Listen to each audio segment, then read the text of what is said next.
Okay, so today we're gonna like really dive deep, into this whole thing about habits. And I know you've been really into James Clear's Atomic Habits, so I'm excited to like pick your brain a little about it. Yeah, definitely. It's such a good book. It is, it is. And like I think we're gonna find some seriously cool stuff in here for our listeners, some stuff that's like really applicable to their lives. Totally. Yeah. Okay, so like first off, Clear's personal story. I mean, talk about captivating, Right. right? I mean, like a super serious baseball injury, years of recovery, and then like how he got back to being successful. It wasn't some big thing. It was like all these little things he did, like tiny improvements, but like all the time. Yeah. I mean, that's like the whole point of Atomic Habits, right? It really is. And it's something we see a lot, like in all kinds of areas of life, this idea of aggregation of marginal gains. Mm-hmm. Like all those little improvements, day after day, they add up to huge changes eventually. So true. And like, how do we like actually use this in our own lives? I mean, it's easy to like get caught up in those big goals, right? Oh, for sure. But Clear says that's not enough, right? Like just having goals isn't enough. Yeah. I mean, he kind of says that just focusing on goals can actually like make us less happy. Yeah. Because we're always like putting off happiness until we reach the goal. Instead, he says we should build like systems to help us get there. I see what you mean. So like it's not about just like getting to the goal, it's like the whole way there. Yeah, exactly. Okay, I'm with you. So is that where this identity-based habits thing comes in? Yes, you got it. So it's like not just I want to do this thing, it's more like I am this kind of person who does this thing. Exactly. Instead of like, I want to write a novel, it's I am a writer. It's a whole different way of looking at it, you know? That's so cool. Like it makes sense to me, but how do these identity-based habits actually work? Well, habits shape who we are, right? Yeah. Our identity. But then, like, flip that around. Our identity also shapes our habits. So it's like a cycle. Yeah, it's like this self-reinforcing thing. Okay, I'm totally seeing how that would make sticking to habits easier. So how do we actually like build these habits in the first place? Yeah, good question. Clear talks about this, like 4-step habit loop. What is that all about? It's pretty cool, actually. Yeah. It's simple, but really insightful. He says there are 4 steps, right?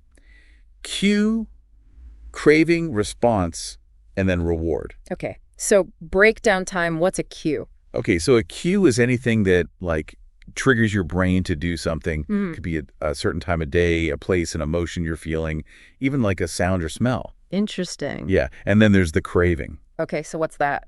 So the craving is like the motivation behind the habit. It's like Okay. you want the reward that the habit's going to give you. Like, remember the example he uses with the baby seagulls? Oh, yeah, I remember that. So they see that red spot on their mom's beak. That's the cue, right? And they like instantly want food. That's the craving. So then what? Well, then they peck at the spot, right? That's the response, the actual habit. And then the reward, food, which makes them want to do it again. And the whole loop starts over. Okay, so if we understand this whole loop thing, we can like mess with it, right? To change our habits. Exactly. Like we can make the cues for good habits really obvious. Mhm. And then for bad habits, we can try to like reduce the craving. We can make good habits easy to do and reward ourselves for doing them. Okay, that makes a lot of sense. So like let's say someone wants to start meditating every morning.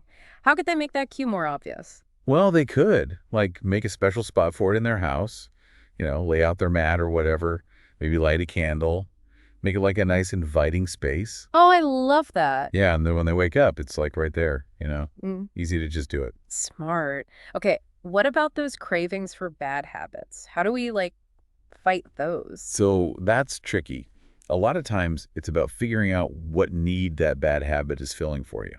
Like if you're always snacking on junk food, maybe it's because you're not eating enough healthy meals. That makes sense. So it's not just like trying to ignore the craving, it's like solving the problem behind it. You got it.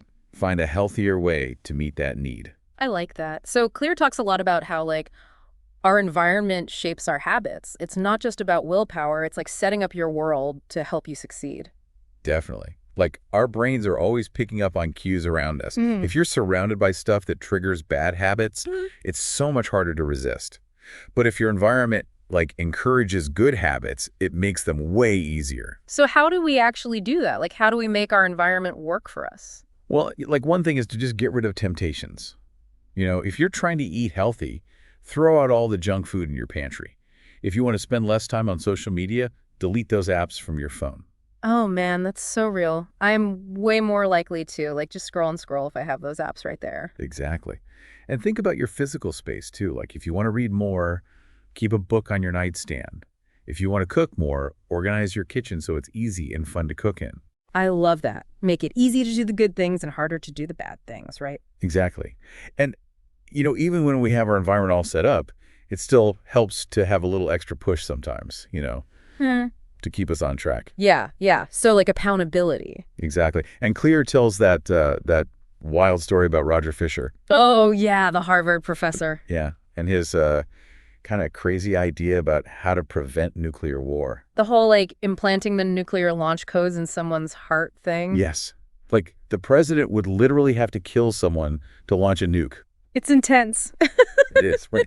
But the point is, like, making that action so much harder, so much more costly that it would be almost impossible to do. Makes sense. But how does that like apply to us and our little everyday habits? Well, it's about that extra pressure, right? The Yeah. accountability. Like if you tell a friend about your goal, ask them to check in on you, suddenly you're way more likely to actually do it. Totally. Like knowing someone's expecting you to follow through makes a big difference. For sure. And like you could even take it a step further, make a habit contract. Oh, what? Oh yeah, it's a thing. This guy, Brian Harris, he wanted to lose weight, get in shape. So he wrote up this whole contract, like what he had to do each day and what would happen if he didn't. Like punishments? Kind of. It could be like donating money to a cause you hate or doing an extra chore, anything that motivates you. Wow, that's hardcore. I like it though. Yeah, it works. Okay, but now I have a question for you. Hit me. How do we even choose which habits to focus on? There are so many, right? Oh, for sure, it's overwhelming. Right. So Clear talks about this idea of finding your Goldilocks zone for growth. What does that even mean? Basically, we're all different, right? Like some habits are just going to be easier and more fun for you than others. So it's like not trying to force ourselves to be some perfect, ideal person, but like working with what we've got. Yes, exactly. Yeah. Like think about Olympic athletes, right? They're amazing at specific things. Michael Phelps with his like long torso and short legs, he was born to swim. But like put him in a marathon and he's probably not going to win. So we should focus on our strengths instead of trying to fix all our weaknesses. Exactly. It's about like aligning your habits with what you're already good at and what you enjoy makes it way more likely you'll stick with it. This is making me think, like, I've always tried to work out in the morning, but I'm so not a morning person. Maybe I should just, like, own that and work out at night instead. See, you're getting it. It's about being honest with yourself and making habits that fit your life. Love it.